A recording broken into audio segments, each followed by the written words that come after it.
How nice would it be to have someplace safe in your home to go during tornadoes? THV11's Chief Meteorologist Ed Buckner here. It's actually thundering outside now. Yeah, I know. Severe weather can happen any time of the year. But although some may feel they can't afford storm shelters, or some may be confused about how to go about getting one, after doing some research, I've decided to act, and I hope you do too. It's time to rethink what you think about storm shelters.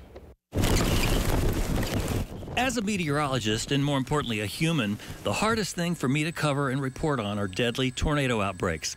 It makes me sad, and my heart breaks for those affected.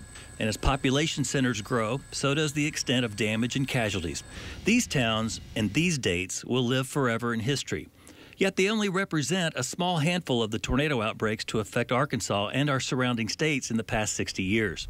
Hundreds have died. It crosses my mind every spring with every tornado outbreak. Then it tends to go away until the next severe outbreak. Does my family have an adequate place to go when a tornado is bearing down on them?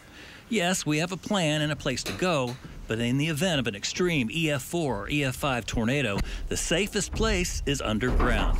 Keith Bullock with Rethink Shelters is doing all he can to encourage Arkansans to reconsider what they may think about storm shelters. A tornado is something like, you just said, it's like life insurance. When you're young, you think you're invincible and you don't think about doing it. But in this case, a lot of people don't think that, well, there'll never be a more Oklahoma here. So we don't think about it. But what we try to do with our company, one of our biggest pushes is to help people be proactive. Bullock has been in business for 2 years and has never been busier.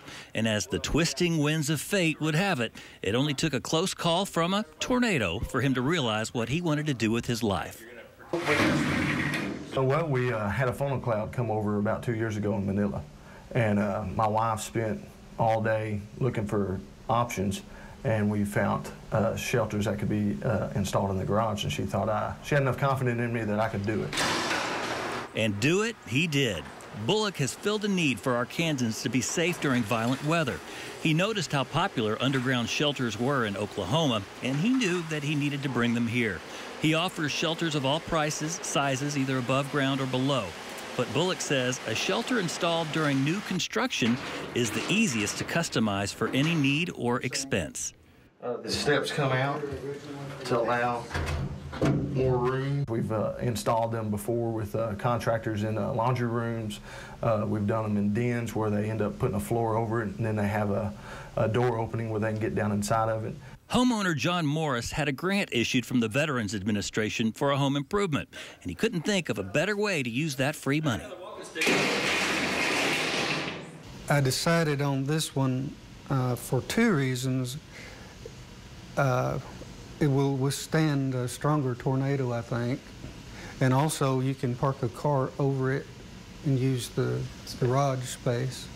Now that GPS technology has evolved so much, your shelter can be registered with local emergency first responders so that if the landscape becomes unrecognizable, emergency crews will know right where to go, which saves time and in turn saves lives. That GPS coordinates gets them within 10 feet of where that shelter is located at. It's a lot like life insurance. It's something that a lot of us may not think about on a day-to-day basis, but when you really need it, it's really good to know that you have it. And with all the devastating storms we've seen recently in our neighboring states, by having a storm shelter installed now could make a big difference in you being able to walk out of your home after a major disaster. Of course, Morris hopes he'll never have to use his new shelter, but if he does, he's prepared. I noticed in Oklahoma that some people weren't able to get out because of debris being on top, and so I'm going to take a hammer to signal. And also the Morris's 10-person shelter costs about $6,000, but was paid for by the VA. Prices go down from there depending on size. Now, the state also offers rebates when funding is available. And sold. Yeah, exactly. I mean, you can't underestimate just how important that is. And even if you never need it for that, you could store valuables down there, maybe guns, a safe place to go, stuff that could survive maybe a fire or a burglary. You don't want to get it too cluttered. No, you want to protect it, that's for sure. Well, we'll have your whole story on our website, so if you want more information, definitely THV11.com. That's where to go.